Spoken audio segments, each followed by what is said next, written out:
Děkuji, že jsme přišli na besedu před naší novou inscenací Kartonní Petka.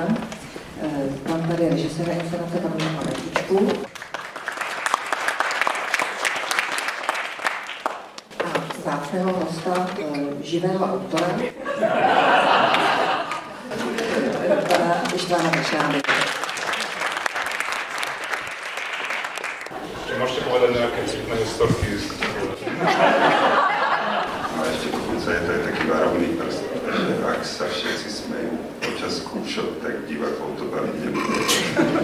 Takže paradoxne je to veľká drina a to, čo dneska uvidíte, je naozaj vydretá vec, že je to úplne také, že zábava, takže tých vtipných nie je veľa. Tam ještě nebyla ta figura, ale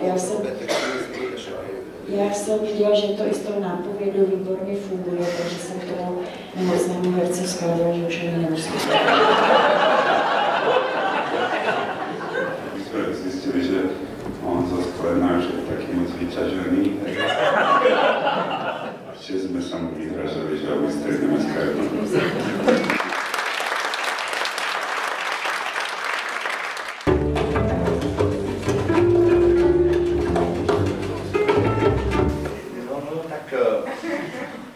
Nazdar, Miloši.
V tom, jak jíte, jak se milujete, jak chytračíte, jak podplácíte, jak se pojíte a jak ohýbáte hřbet.